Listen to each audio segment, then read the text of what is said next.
protocole de la CEDEAO et l'exigence de tenir les élections à date échue, on va voir ce qui est faisable. Et ce qui est faisable, c'est quoi? C'est que, nous allons transformer les communautés rurales en communes. Donc il n'y aura plus de distinction communauté rurale et commune, non plus comme dans certains pays. C'est vrai que dans certains pays, ils ont des communes rurales et des communes urbaines. Mais ici, on va uniformiser les appels communes, avec toutes les implications maintenant.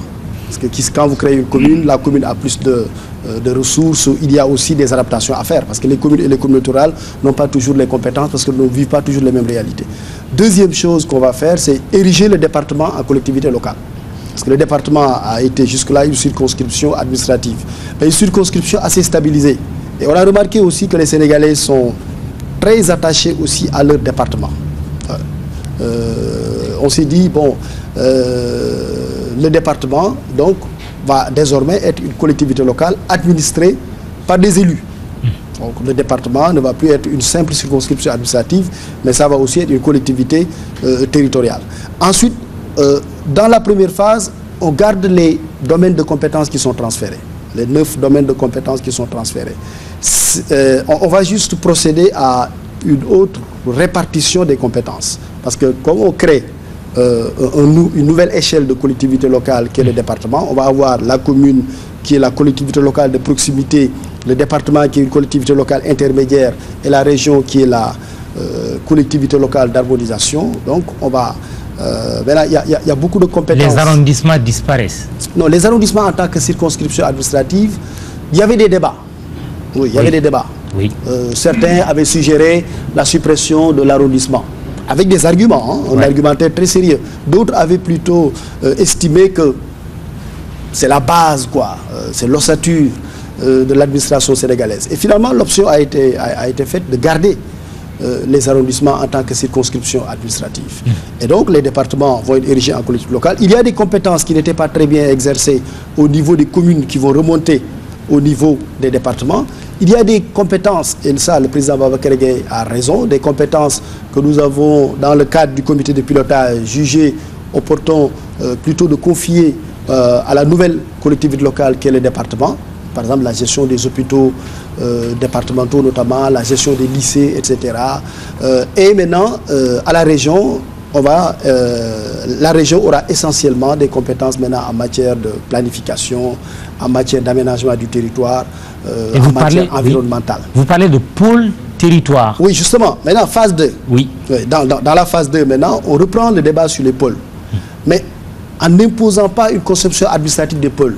Ce n'est pas à partir de Dakar qu'on va faire une carte pour décider les pôles. Non, on va laisser les collectivités locales développer leur dynamisme. C'est-à-dire que les entités territoriales, pour faire simple, les régions qui veulent aller en pôle, l'État va créer des mécanismes d'incitation pour qu'ils aillent en pôle. Mais il est important quand même pour le public qui suit, vous avez fait une proposition très précise. Oui, vous dites pôle territoire, oui d'accord, mais il est utile de le rappeler. Oui. Pôle territoire Dakar-Thiès, pôle territoire Casamance, pôle territoire Sine-Saloum, pôle territoire Fleuve.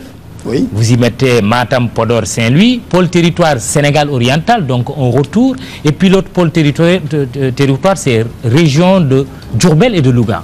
Oui. C'était votre proposition. Oui, absolument. C'était une proposition qui a été discutée en Conseil des ministres. Oui. C'est une proposition qui est allée dans toutes les régions du Sénégal. Oui. Les gens elle a été adoptée? Oui, non, justement. C'est que cette proposition a généré dans quelques parties du Sénégal des incompréhensions. Abakodou est là, il a sillonné le territoire avec les équipes qui étaient là. Il y a des régions du Sénégal où ça n'a posé aucun problème. Les gens étaient d'accord, les gens ont applaudi. Il y a d'autres régions du Sénégal où les gens ont contesté en disant que non, nous n'acceptons pas d'être rattachés là, nous n'acceptons pas qu'on nous regroupe avec ça, etc. Il y a eu des incompréhensions. Le président de la République nous a dit, face à ces incompréhensions, et comme on n'a pas le temps de prendre le temps de se concerter, de discuter avec les populations, d'utiliser de toute la pédagogie, parce que ça nécessite du temps, on reporte la dimension pôle à la phase 2. Donc dans la première phase, il n'y a pas de pôle, d'ici les locales. Maintenant, dans la phase 2, qu'est-ce qu'on envisage de faire? Essentiellement, d'abord, voir les compétences et les pouvoirs. Le président Babacar a raison en disant nous ne voulons pas simplement des compétences, on veut des pouvoirs, on veut des ressources. Ça, c'est dans la phase 2. D'ailleurs, la commission qui s'occupe sur ça, la commission 3, commission financement, est très avancée sur la question, en ayant visité des expériences comme celle du Maroc et ailleurs. Et donc, il y a des propositions qui sont sur la table, mais dont on pense que c'est prématuré de les mettre en place. Donc, c'est dans la phase 2 que c'est envisagé. Et dernier aspect qui est envisagé aussi dans la phase 2, c'est tout ce qui est relatif notamment au mécanisme de financement.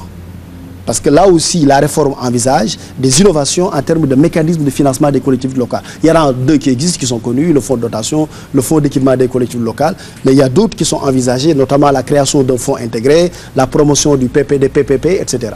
Très bien. Alors, on retourne au public. Il y a juste M. Soutou Touré qui avait besoin. Mais vous le ferez après Barthélémy Diaz, maire de Mermoz. Je vous remercie. Je m'en vais donc... poser des questions. Je suis le ministre conseiller et je vous ai écouté religieusement. Et je pense que depuis le début de cette aventure, parce que je l'appelle une aventure, je vous ai suivi religieusement et je vous ai écouté. Et je souhaiterais que vous me donnez votre point de vue, parce que je suis un peu confus, je suis l'un des plus jeunes dans cette salle. Quand je prends certains documents des fois sur la décentralisation, par exemple une délibération, vous voyez les visas, on vous met par exemple, il y a un visa qui stipule une année 1966. Par exemple, c'est un visa qui réglemente le régime financier des collectivités locales. Donc je souhaiterais que vous m'expliquiez, parce que je souhaiterais être édifié là-dessus. Je comprends moi que 66 c'est le Sénégal indépendant déjà. Donc je pense que s'il y a une loi concernant la décentralisation, 72, il y a d'autres visas qui touchent 72. Je rappelle que 72, effectivement, les communautés rurales ont vu le jour. 96 pour les communes d'arrondissement et éventuellement les régions. Alors moi, je souhaiterais savoir, monsieur le ministre conseiller, nous parlons de l'acte 3 ou de l'acte 4? Premièrement, parce que comme j'ai déjà dit, je suis un peu confus. Je parlais de 66, 72, 96, et là nous parlons maintenant de 2013. Donc nous parlons de l'acte 3 ou de l'acte 4, premièrement. Deuxièmement, je voudrais vous interpeller, parce qu'on parle beaucoup de consensus autour de la réflexion actuellement entamée sur l'acte soi-disant 3 de la décentralisation. Mais est-ce que vous ne pensez pas qu'il aurait été plus pertinent d'avoir d'abord l'objectivité et l'honnêteté intellectuelle pour les acteurs que nous sommes et le courage politique d'évaluer la décentralisation de l'indépendance à nos jours, de regarder ses forces et ses faiblesses, ses avantages et ses inconvénients avant d'envisager l'avenir. Alors c'était pour vous poser cette question, parce que vous êtes tout de même le président en charge de piloter la décentralisation. Vous me permettrez aussi de vous interpeller, parce que je vous entends parler de la communalisation intégrale. Je pense à mes parents du monde rural, parce que je sais que certains d'entre eux sont très contents d'entendre parler de mairie et de maire. Mais qu'est-ce qui va arriver à leurs terres?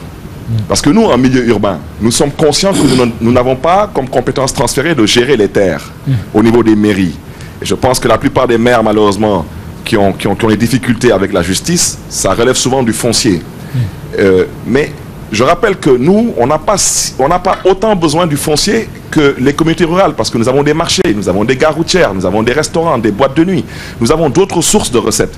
Mais le monde rural, s'il est érigé, ou s'il a le même statut que nous avons, nous, actuellement en milieu urbain, mais où est-ce qu'ils vont aller tirer leurs recettes? Parce que je ne pense pas qu'ils peuvent être au même statut que nous et malheureusement avoir une exception par rapport au foncier. Ça serait contradictoire. Et je voudrais aussi vous interpeller, parce que je vous ai entendu sur un autre plateau de télévision, pour ne pas être trop long. Vous avez parlé de la ville de Dakar, vous avez parlé de restructuration des communes d'arrondissement, que c'était envisagé. Et ce qui m'a choqué, monsieur le professeur, c'est qu'à Dakar, il y a 19 communes d'arrondissement. Vous-même dites qu'en France, il y a plus de 37 000 collectivités locales, 37 000 maires. Je vous rappelle qu'au Sénégal, il y a à peine 500 collectivités locales. On me dira, oui, la population française et la population...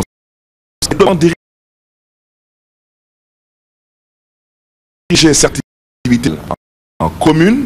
Si vous prenez aujourd'hui une commune d'arrondissement comme la commune de la Médina ou de Grand Yoff, ces communes à elles seules sont plus populées, sont plus peuplées que certains départements du Sénégal.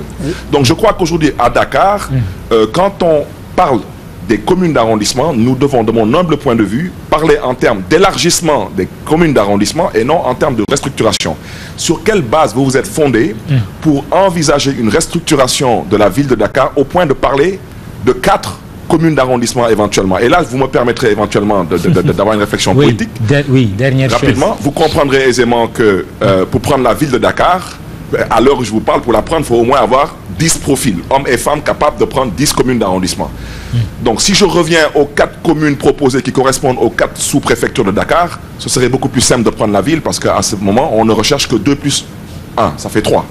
Et je terminerai bien sûr par les contradictions, parce que vous avez effectivement dit qu'il n'y a pas lieu d'avoir à ce stade des contradictions.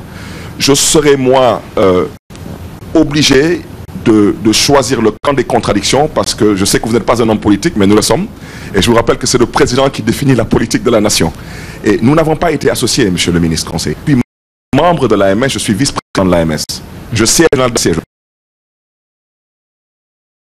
Nous n'avons pas été associés. Je ne dis pas que, et je rappelle que lors du dernier réaménagement ministériel, je pense que la lecture que nous avons, c'est qu'il y a des choses qui doivent être rectifiées. Que comptez-vous faire objectivement pour rectifier le tir, pour que tous les acteurs que nous sommes puissions être associés? Je rappelle que l'AMS a été associé pas en amont, mais en aval, et c'est ce que nous avons organisé au Pullman les 16, 17 et 18 août. Mais malheureusement, le tir était déjà parti et on souhaiterait vraiment être associés parce que cette réforme, je crois qu'elle est très importante, surtout pour l'avenir de ce pays. Et soyez vraiment assurés de notre entière collaboration. Je vous remercie. Merci Barthélémy Souti Touré. Après, Monsieur Ismaïla Madior Fall répond et on va au côté gauche, hein, n'est-ce pas? Je voudrais commencer par présenter... Monsieur Souti Touré, très rapidement. Je voudrais commencer par présenter mes excuses à l'assistance parce que je ne connaissais pas le format et les modalités de ce débat-là. Mais je suis en totale contradiction avec le professeur et je suis même triste. Parce que les exemples qu'ils évoquent sont justement des exemples à contre-courant. À contre-courant. Les Français vont supprimer les conseils généraux, la droite et la gauche sont d'accord là-dessus. Vous avez parlé des communes en France. Non. Les Français sont venus pour nous. Nous ne pouvons pas adopter formule de communes, de communautés, mais nous allons adopter les formules de syndicats. En France, vous avez les syndicats, les villes, les communes qui forment le syndicat de l'eau, le syndicat de l'électricité, le syndicat du collège, c'est-à-dire ce que font nos communautés rurales. Vous avez parlé du Mali, mais c'est nous qui avons fait la réforme du Mali. C'est nous qui avons fait la réforme du Mali. Pourquoi le Mali a 700...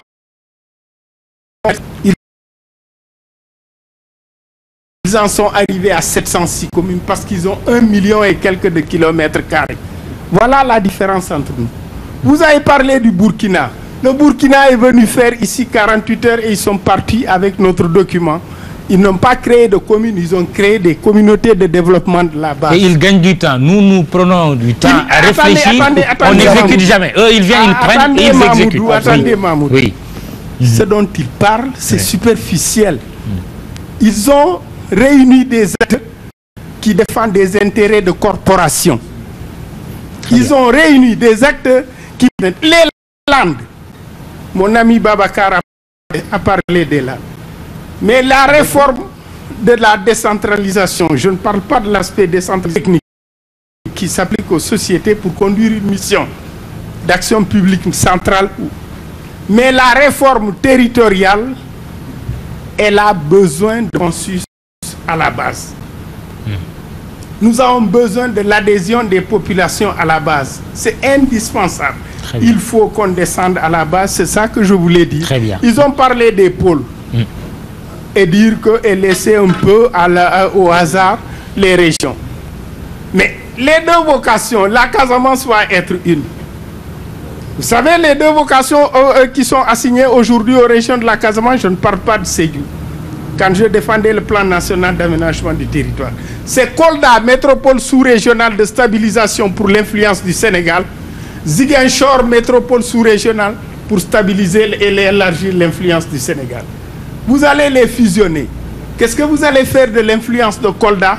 sur la Gambie, la Guinée, la partie de la Guinée-Bissau. Très bien. Personne ne les fusionne. Très bien. Personne ne les fusionne. Oui, mais s'il vous plaît, monsieur Sédhiou Touré. Si on le... Personne ne les fusionne. Très bien. Ok. Bien, si Très bien. Maintenant, si vous décidez qu'on les fusionne, je dis rien. Aujourd'hui, la Sodefitex s'occupe de la région de Personne ne les fusionne. Oui. de la région de Tamba, de la région de Kolda, de la région de Très bien. Baké. Merci, monsieur Sédhiou Touré. On va quand même la parole à... Moi, je souhaite, je voulais vous dire terminé. que je souhaite, j'ai une doléance. Oui, allez-y. C'est rencontrer le professeur Ismaïla Madior Fall pour discuter de ces questions à la télévision de manière claire et nette à partir de l'histoire. L'histoire française est là, l'histoire allemande est là. Les Allemands sont partis des Landes pour verser dans une calebasse commune. Très bien. Des Landes. Il n'y avait pas d'État. Très bien. En Allemagne. Oui. Je vais vous donner même une anecdote.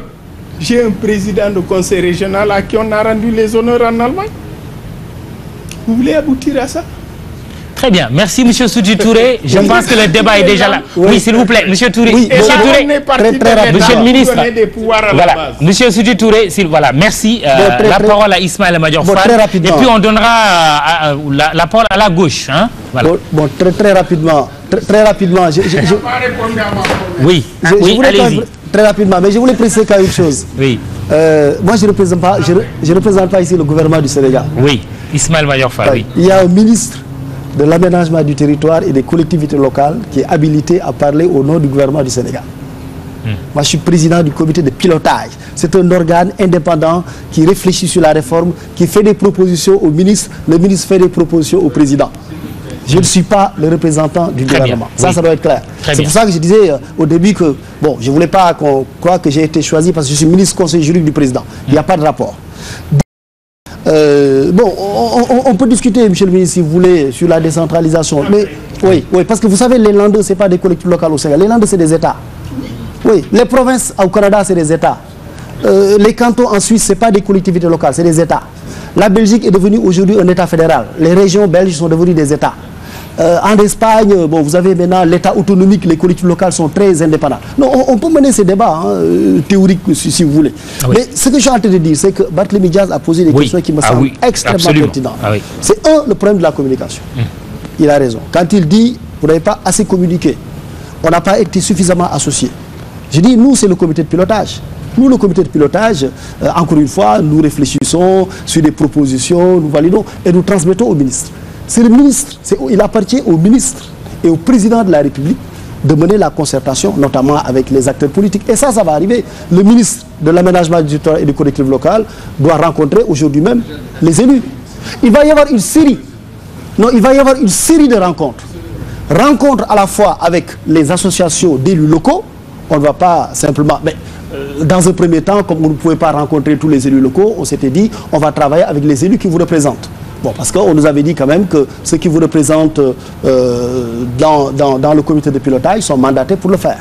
Bon, mais maintenant, ça, il n'y a pas de problème. Le problème de la communication va être réglé. Le ministre, donc, va avoir une série de rencontres avec les acteurs de la décentralisation, mais aussi les acteurs politiques. Ça, c'est prévu. Mais encore une fois, comme je l'ai dit au début, avant de communiquer, on voulait stabiliser certaines choses.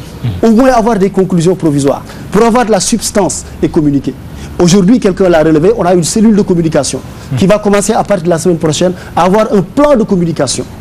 Donc, bon, parfois au Sénégal, nous sommes un pays de tradition de débat, on aime discuter, mais on voulait juste attendre le moment opportun pour déclencher la séquence communication. Et ça va être fait, je voulais vous rassurer. Deuxième question qui me paraît extrêmement pertinente que vous avez posée, c'est sur l'évaluation de la décentralisation.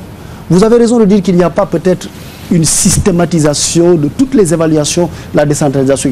Mais des évaluations existent.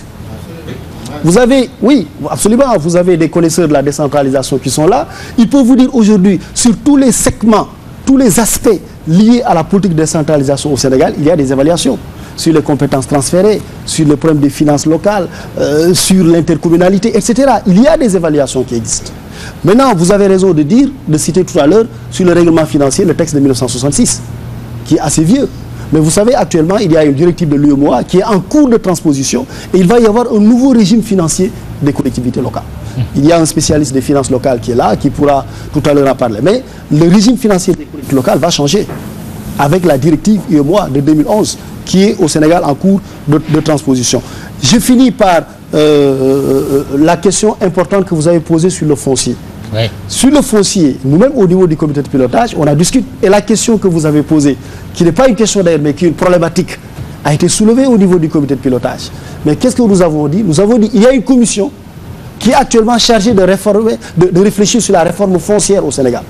La réforme foncière, cette commission va faire des propositions sur comment gérer le foncier avec la transformation. Il faut une articulation de tout cela. Oui, il faut une articulation de tout ça. Commission de réforme foncière, commission de réforme sur la décentralisation, commission nationale de réforme sur les institutions, etc. Et donc la question est pertinente, mais la question est à l'étude. Et je dois vous dire pour l'instant que nous n'avons pas encore, nous en tout cas au niveau du comité de pilotage, de solutions faites. Et je vais finir par ce que vous avez dit sur les communes d'arrondissement. Ouais. Bon, les communes d'arrondissement, au fond, quand on a regardé les communes d'arrondissement, on s'est dit, au fond, il y a un problème qui est général.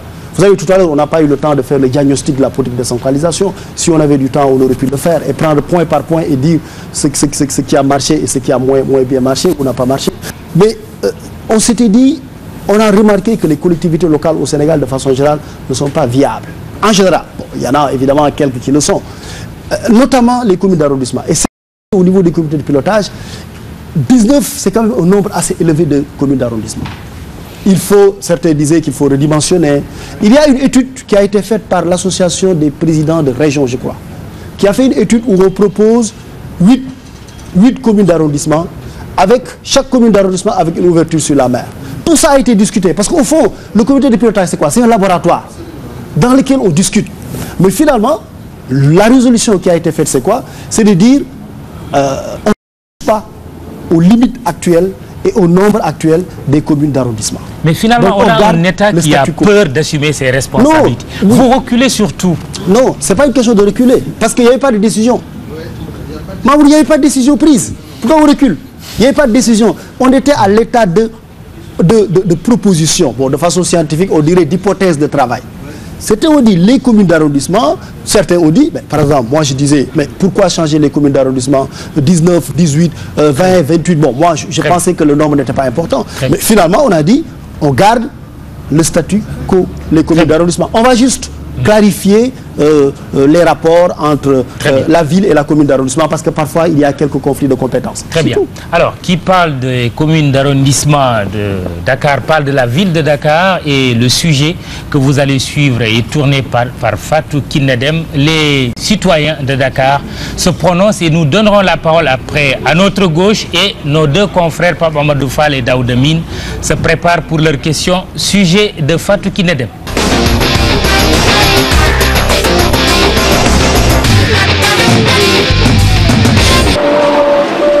Gestion de la ville de Dakar, des populations satisfaites des projets en cours de réalisation.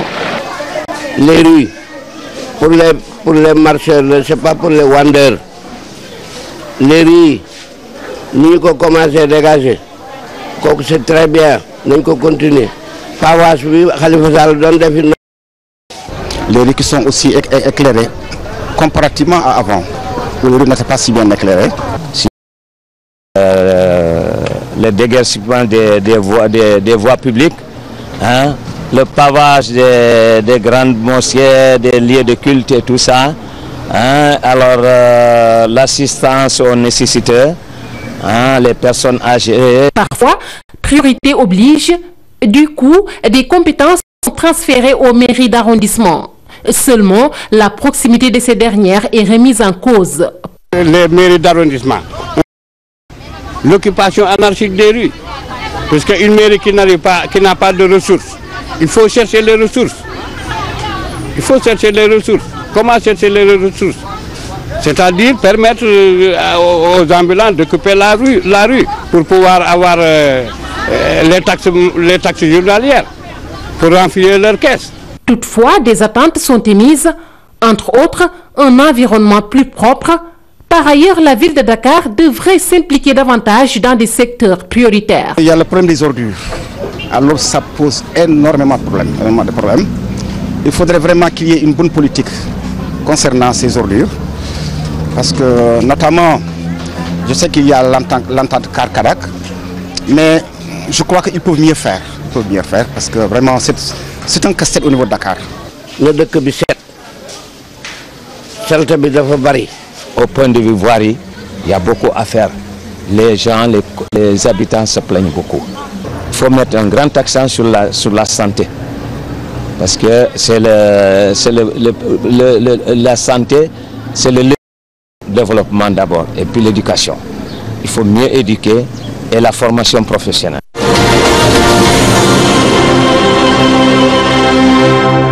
Voilà, nous sommes heureux d'accueillir sur ce plateau nos deux confrères, Pape Amadou Fall de la Gazette et Daouda Mine de l'Observateur, mais une autre série de questions pour le public, à gauche. Voilà, Aliou Diak. Merci. Ancien président de la communauté rurale devenu très célèbre, Mban. Président élu du conseil rural de Mban, déchu de ses fonctions. Le ministre Ismaël Madior Fall, que je félicite pour le travail qu'il est en train de faire, est un scientifique et je m'adresse à un professeur d'université. Le ministre ou la ministre, Madame Ndoye, lui avait dit qu'elle voulait un travail qui est un soubassement scientifique, c'est-à-dire l'acte 3 de la décentralisation appliquée, qui me semble être une révolution par rapport aux autres actes de la décentralisation. Cependant, je considère que la démarche qui est adoptée par le comité et par le professeur n'est pas une démarche scientifique. La démarche scientifique fait quoi? Elle fait d'abord l'état des lieux, fait un diagnostic et propose des solutions. Et c'est ça qui me dérange dans ce qu'on est en train de mettre en place. Ce que les Anglais appellent the state of the art, l'état des lieux de la décentralisation. Qu'est-ce qui ne marche pas dans notre décentralisation? Et partager ça avec les populations. Et quand je dis partager avec les populations, c'est avec les vrais acteurs. Parce qu'aujourd'hui, je considère que les conseillers ruraux du Sénégal ne font pas partie de ce débat. Même si le président Alelo est présent. Parce que il ne faut pas oublier que l'association, l'ANCR, c'est une association nationale des conseillers ruraux, pas des conseils ruraux. Donc c'est à titre individuel que les conseillers ruraux y ont participé. Et c'est une association de droit sénégalais. Et à ce jour, l'ANCR n'a pas donné mandat au président Alelo d'aller discuter en son nom. Donc je considère... Ce point est clair, oui. C'est clair que les conseils, tous les conseils ruraux du Sénégal ne font pas partie de ce débat. Ça, c'est extrêmement important. Je considère que la décision prise par le président de la République de maintenir la date des élections est une bonne. Ce que je ne trouve pas bien comme décision, c'est d'appliquer par anticipation cet acte 3 de la décentralisation et de faire des communautés rurales des communes avant les élections. Parce que les implications, on n'a pas le temps d'en discuter. Les implications sont extrêmement importantes. Donc je suis d'accord que cette décentralisation devrait se faire, mais je considère qu'on est en train de mettre la charrue avant les bœufs. Et les quelques communautés rurales et les populations qui se sont manifestées à travers les médias montrent que les populations ne sont pas d'accord pour l'instant T où nous sommes. Donc il faut, à mon avis, repousser les décisions après les élections locales et tenir les élections locales le 16 mars 2014. Très bien. Je vous remercie. Oui, un autre intervenant? Monsieur Sow. Oui. De l'association des régions du Sénégal. Non, des conseils ruraux. Des conseils ruraux, ok. Oui, Monsieur Sow, allez-y. Merci Mamoudou. Je voudrais, à mon nom personnel et au nom du président Alilo, qui m'a demandé de le représenter ici, sur ce plateau, vous saluer et féliciter le professeur Ismaël Madior Diop, qui est Ismaël Madior Fall, qui est un professeur éminent et qui est un homme respecté, qui est en train effectivement de faire le maximum pour faire aboutir ce travail difficile au bénéfice de tout le monde, pour le bénéfice de tout le monde. Très bien. Moi, je voulais tout simplement également saluer l'ensemble de mes collègues élus et tous ceux qui sont ici sur le plateau. Bon, à un moment donné, au niveau des communautés rurales, je suis Souleymane Sow, président du conseil rural de Boké-Dialoubé, porte-parole de l'association nationale des conseillers ruraux. Boké-Dialoubé, c'est dans le département de Podor. Voilà, donc je suis venu ici au nom de l'ANCR. Je voulais donc dire qu'à un moment donné, nous n'avions pas compris la démarche de la commission. Mais j'ai l'habitude de dire dans nos débats que quand le lait est tiré, il faut le boire. Pour ne pas dire le vin. Oui. On évitera de dire le vin. Exactement. Donc c'est le lait ce soir. Ayant constaté que le lait avait été tiré, nous avions dit qu'il fallait le boire. Donc essayer de participer au maximum aux travaux de la commission. Je suis en même temps membre de la commission lisibilité des échelles de gouvernance pour les communautés rurales. Très bien. Donc par conséquent, j'ai quelques éléments sur lesquels nous travaillons. En tout cas, nous sommes à peu près, nous avons des informations sur ce qui se fait. Maintenant, nous avions à un moment donné condamné la manière dont cette réforme avait été précipitée. Nous avions pensé qu'il fallait effectivement faire d'abord l'état des lieux de l'acte 2. Et puis évaluer et voir comment faire pour aller vers l'acte 3. Très bien. Si vous le remarquez, même entre l'acte 2 et l'acte 2 et 3, entre l'acte 1 et l'acte 2, la réforme ne s'est pas faite en 3 mois, 6 mois. Quelqu'un a parlé ici de 1990, où il y a eu des décisions qui avaient été prises, ainsi de suite. Donc entre 1972 et 1996, plusieurs décisions avaient été prises allant dans le sens de l'acte 2. Oui. Donc voilà, donc je voulais tout simplement dire que là, ce que nous avions dit, c'est que pour le moment, comme les travaux ont commencé et que le gouvernement ou l'État veut aller aux élections de 16 mars, ce que nous voulons, c'est que nous avons été demandeurs de ce qu'on a appelé entre guillemets communalisation intégrale, parce que nous, les communautés rurales, on a eu à avoir des problèmes dans nos rencontres à l'étranger. À chaque fois que tu disais que tu étais président de communauté rurale, c'est important, les gens te disaient tu es président de communauté rurale, de quelle communauté? C'est une communauté d'éleveurs, c'est une communauté pêcheurs. Donc ça, je crois que ce n'est pas mal, ce n'est pas mauvais le fait de dire aujourd'hui commune, pour toutes les collectivités locales, en tout cas qu'elles soient rurales ou on va essayer d'aller très vite parce que maintenant le temps qui nous est imparti, mais il y avait beaucoup de choses à dire. Monsieur Ndiaye, oui, on aura l'occasion, je vous le promets. Monsieur Ndiaye. Bien, je vous remercie, Monsieur Kane. Je voudrais également, moi je m'appelle Seydina Issa Ndiaye. Je suis de l'IADEP. L'IADEP, c'est l'Institut africain pour la décentralisation et le développement local participatif. Alors, je voudrais vraiment féliciter tout le groupe Futur Média pour le travail que vous êtes en train de faire, et mes prédécesseurs l'ont déjà dit. Je voudrais également m'associer aux félicitations qui ont été adressées au professeur Fall, au professeur Ismaël Madior Fall, alors un de ses étudiants a fait un témoignage émouvant. Un de ses étudiants a dit que c'est quelqu'un sur le plan des relations humaines, alors c'est quelqu'un de formidable. Alors donc c'est un scientifique, un universitaire, mais nous on s'est connus sur le terrain. Donc c'est un universitaire, mais également c'est quelqu'un qui connaît le terrain, parce qu'on a fait la plupart des régions. Je ne connais pas le nombre, mais on a fait la plupart des régions. Et je me plaisais à dire toujours que j'apprends toujours auprès du professeur Fall. Parce que, en fait, je disais que nous, en tant que praticiens, lui, il venait toujours pour essayer quand même de tirer sur notre veste pour nous rappeler un peu sur les dispositions législatives et réglementaires. Parce que quelquefois, on était tellement pris par la pratique qu'on s'éloignait un peu des dispositions. Et je dis que vous avez commencé par faire un rappel historique. Le rappel historique, c'est pour donner quelques repères. On a parlé de l'époque où les communautés rurales avaient comme ordonnateurs les sous-préfets. J'ai la chance ou la malchance d'avoir été sous-préfet à l'époque où les sous-préfets étaient administrateurs, étaient ordonnateurs du budget. Alors donc, j'ai vu tout le parcours qui a été fait. J'ai également eu la chance ou la malchance d'avoir eu 3 mandats à la ville de Dakar.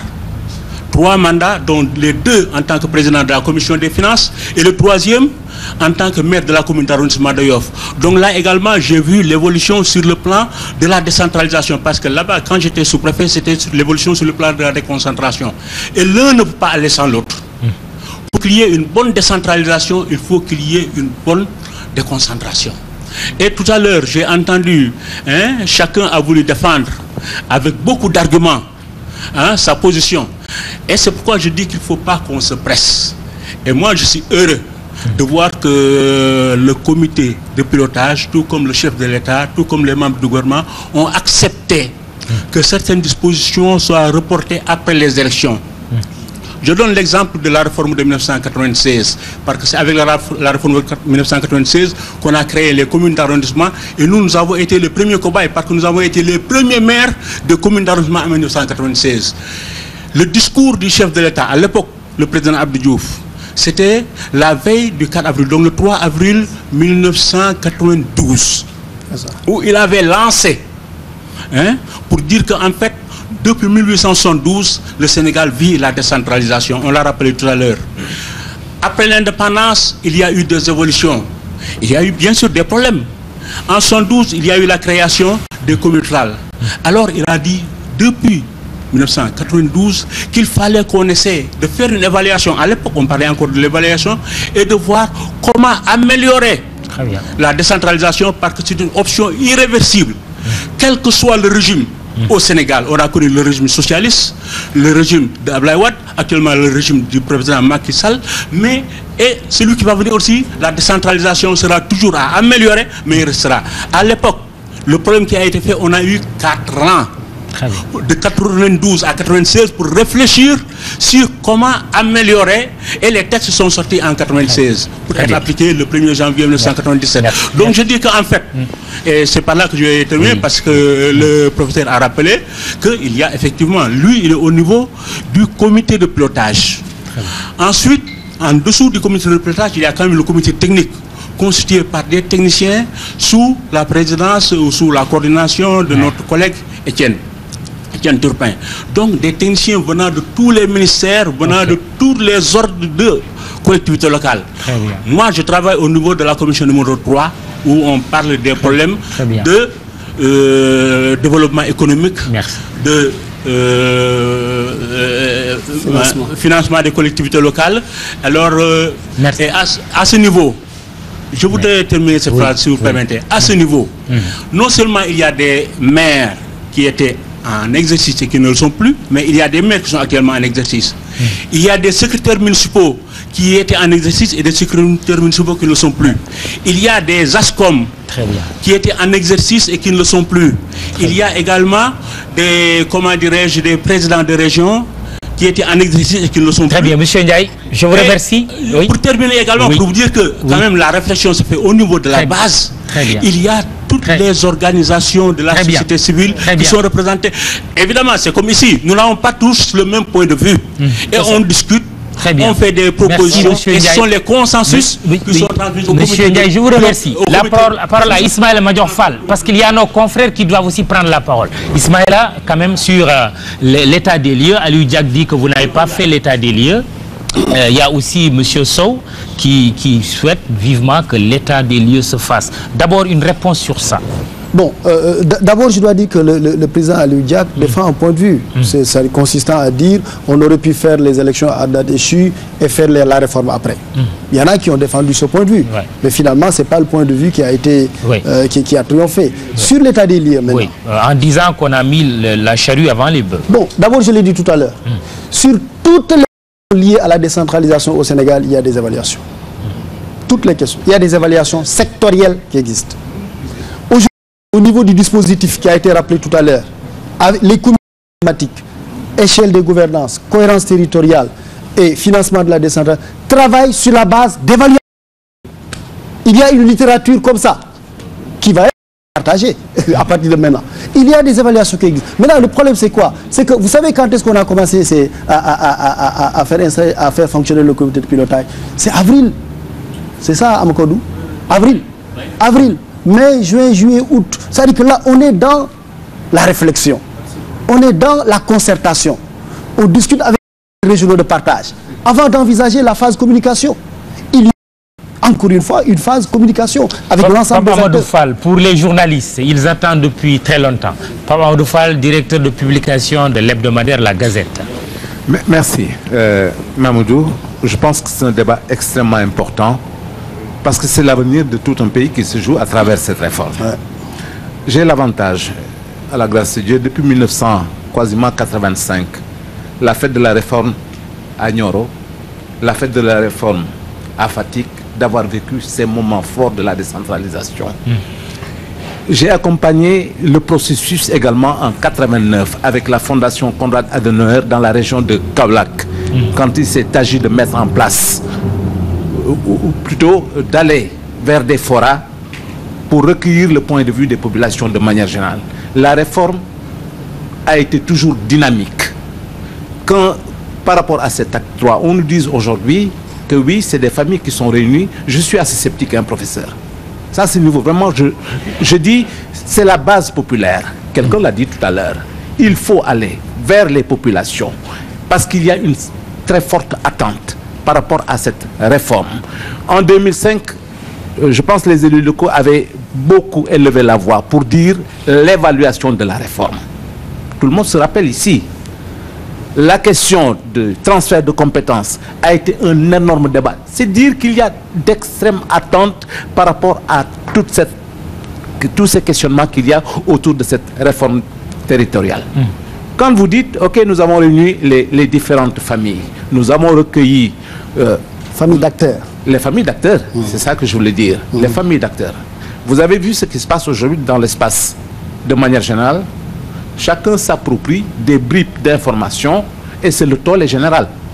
Vous avez entendu dans certains villages, dans certaines communautés rurales, les gens disent oui, on veut faire de nous ceci, on veut faire de nous cela. Parce on veut prendre nos terres même. Oui, parce que la question de la communication n'a pas été réglée. Vous l'avez reconnu, c'est une chose. Et la question que l'on se pose par rapport à la communication de manière générale, professeur, c'est n'est-ce pas pour régler simplement aujourd'hui le problème de l'impôt au niveau de ces communautés rurales-là? Parce que de manière générale, ce qu'on constate, c'est que nos communautés rurales ne vivent pas. Ça, je n'ai pas le temps d'élargir la question comme je l'aurais souhaité, mais les communautés rurales du Sénégal ne vivent pas de manière générale parce que les populations ne payent plus l'impôt. L'État n'a aucune prise sur ces populations-là. Donc, moi, je souhaiterais que véritablement l'on aille vers les populations pour leur donner la parole, qu'elles puissent se prononcer et que tout ceci puisse être véritablement bien engrangé pour dire quand cette réforme sera engrangée, oui, il y a un consensus. Mais pour l'heure, il n'y a pas de consensus. Il répond d'abord à cette préoccupation. Non, je suis d'accord avec lui. C'est-à-dire que le concepteur de la réforme, le président de la République lui-même avait dit, je veux que la réforme soit inclusive et participative. Et que finalement, on retient les conclusions qui sont consensuelles. Bon, donc là, il n'y a pas de problème, on est d'accord. Le problème, c'était juste à partir de quel moment communiquer. C'était tout. C'est-à-dire que nous, on a considéré... Vous savez, parfois, les réformes les plus complexes dans un pays, c'est la réforme du régime politique. Où il faut écrire la constitution, trouver un acteur entre les acteurs politiques. Ce n'est pas les réformes sectorielles. La réforme de l'enseignement supérieur ou bien de la santé. Non, c'est la réforme de l'État, la réforme de l'administration. C'est éminemment difficile. Éminemment complexe. Vous savez, vous avez parlé d'aller vers les populations à la base. Il y a plusieurs manières d'aller vers les populations à la base. En 1980, il y a une réforme qui a fait, on n'est pas allé vers les populations à la base. On n'a pas organisé, non, en 1987, on n'a pas organisé, non, attendez, s'il vous plaît, monsieur le ministre, vous aurez la parole. Oui, allez-y. On n'a pas organisé de consultation citoyenne. Très bien. En 1996, il y a des communes réunis et qui ont pu faire le travail. Donc, mais je suis tout à fait d'accord avec attendez, le ministre parce qu'à l'époque, moi-même, j'ai eu à accompagner ces rencontres-là quand même. Mais c'est lui qui est quand même le principal invité. Il a donné une réponse. Vous permettrez à Daouda Mine de l'Observateur d'intervenir. Daouda Mine de l'Obs. Oui. Je peux continuer. Daouda Mine de l'Observateur. Monsieur Touré, s'il vous plaît. Non, oui. Je peux conclure. Oui. Oui, laissez. Oui, allez-y, Ismaël. Allez-y, juste pour dire le micro. Oui, non, Ismaël, allez-y. Voilà, non, je voulais juste encore une fois mettre en évidence la nécessité de la communication dont on parlait et qui est une étape maintenant pour laquelle on a un plan de communication. Oui. Voilà. Daouda Mine, de l'Observateur. Merci Mamoudou. Professeur. Daouda Mine, oui, de l'Observateur. Daouda Mine, allez-y. Merci Mamoudou. Professeur, merci de... Oui, monsieur Touré, s'il vous plaît, laissez... Oui, allez-y. Donc, je disais, merci Mamoudou, merci professeur d'être venu répondre à l'appel de la TFM. Oui. Moi, j'avais une préoccupation, parce que vous l'avez dit tout à l'heure, ce qui était retenu, c'est de lancer l'acte 3 de la décentralisation avant les élections locales. Il y avait même des autorités politiques qui avaient dit qu'ils avaient adressé une correspondance. Nous avons interviewé l'un d'eux qui avait adressé une correspondance au président de la République pour lui demander de renvoyer la date des élections. Ouais. Mais l'option qui a été retenue aux dernières nouvelles, c'est de tenir les élections locales le 16 mars prochain. Maintenant, la question que les gens se posent, il y a quand même beaucoup de questions, c'est qu'après les élections locales, il y aura des élus locaux qui seront élus pour 5 ans. Ouais. Mais on redoute qu'en application de l'axe 3 de la décentralisation, après avoir remplacé les communautés rurales par des communes, qu'on mette en place des délégations spéciales à la place des personnes qui ont été élues. Et je pense que ça fausse même l'esprit de la décentralisation qui voudrait que ces collectivités locales s'administrent librement par l'intermédiaire d'élus au suffrage universel. Est-ce que vous pouvez au moins expliquer comment ça va se faire? Et est-ce que vous pouvez... Est-ce que vous pouvez expliquer comment ça va se faire pour au moins rassurer les populations par rapport à ces appréhensions? Très bien. Oui, bon, d'abord je dois dire qu'organiser les élections locales à date échue, c'était quand même un défi à relever. Vous savez, depuis 1977, où on organise des élections vraiment pluralistes, on n'a jamais pu tenir les élections locales à date échue. 77, 84, les secondes élections, vous calculez 7 ans. 84, 90, 6 ans. 90, 96, 6 ans. 96, 2002, 6 ans. 2002, 2009, 7 ans. On n'a jamais pu tenir les élections locales à date échue. Ici, le premier défi, c'était d'abord de ne pas sortir de l'année 2014. Mais est-ce que... Les locaux durent d'abord 5 ans. C'est quand même, il y a quand même un certain respect du calendrier républicain qu'il faut saluer. Parce que dans notre pays, on a toujours dit on ne respecte pas les trucs, etc. Ensuite, lorsque, par le passé, on n'a pas pu obtenir les élections locales à date échue, il y a eu 2 options possibles. La première option qui était souvent, c'était de proroger le mandat des élus locaux. Ça a été fait plusieurs fois. Deuxième option, la dernière à date, c'était 2009. Deuxième option possible, c'était l'instauration généralisée de délégations spéciales. Ça a été fait en 2002. En 2001, parce que le mandat a été fini, et donc les délégations spéciales ont duré jusqu'en 2002. Ici, l'option qui est faite, c'est de tenir les élections à date échue, en tout cas, en ne... Oui. Et deuxièmement, l'exclusion des délégations spéciales. Il n'y a pas de spéciales, ni après les élections, ni après les élections. Donc c'est une réforme qui ne pourra s'effectuer qu'à d'autres élections locales alors. C'est ça? Non, non, attention, attention. Parce que dans la réforme, il y a ce qui est retenu, ce qui est envisagé dans la phase 1. Je vous ai parlé tout à l'heure notamment de 2 points. Oui. Il y a la communalisation intégrale, le fait de transformer les communautés rurales en communes. Là, on va faire les élections communales. Il n'y aura que des conseils municipaux et des maires. Et ensuite, il va y avoir des élections départementales. Des élections pour élire, non pas des conseils généraux, comme les Français l'ont appelé, mais il y aura des élections pour élire des conseils départementaux. Oui. Donc là, il va y avoir... là, ce sera un passage en force, parce qu'il y a des gens qui ne sont pas d'accord. À la base, il y a des gens qui disent qu'ils ne sont pas d'accord. Attention, Maoudou, attention. Oui. Attention. Attention. On n'a entendu personne dire à la base que nous ne sommes pas d'accord avec la communalisation. Attendons. L'avenir nous édifiera. Une minute. On n'a entendu personne à la base, je dis, dans les cadres régionaux de partage, dire qu'on n'est pas d'accord pour la départementalisation ou l'élection. Par contre, en revanche, les gens ont dit on n'est pas d'accord. On dit on n'est pas d'accord avec les propositions de correction territoriale qui étaient faites. Si, ça si oui. Aujourd'hui, je peux vous envoyer les rapports des 14 gouverneurs du Sénégal qui ont fait le compte-rendu des réunions qui sont tenues, réunions auxquelles Abakodou Diouf et d'autres étaient présents. Mais communalisation universelle, départementalisation, il n'y a pas de controverse. Alors, on va faire un dernier tour, mais à condition que vous me promettiez que chacun prendra 30 secondes pour poser une question. Une question. Est-ce que mes confrères ont fini avec leur question d'abord? Non. Daoudemine, pas encore. Daoudemine, vous reprenez. Oui, Daoudemine, vous reprenez le micro. Le micro à Daoudemine et à Pape Amadou Fall d'abord. Les journalistes, s'il vous plaît.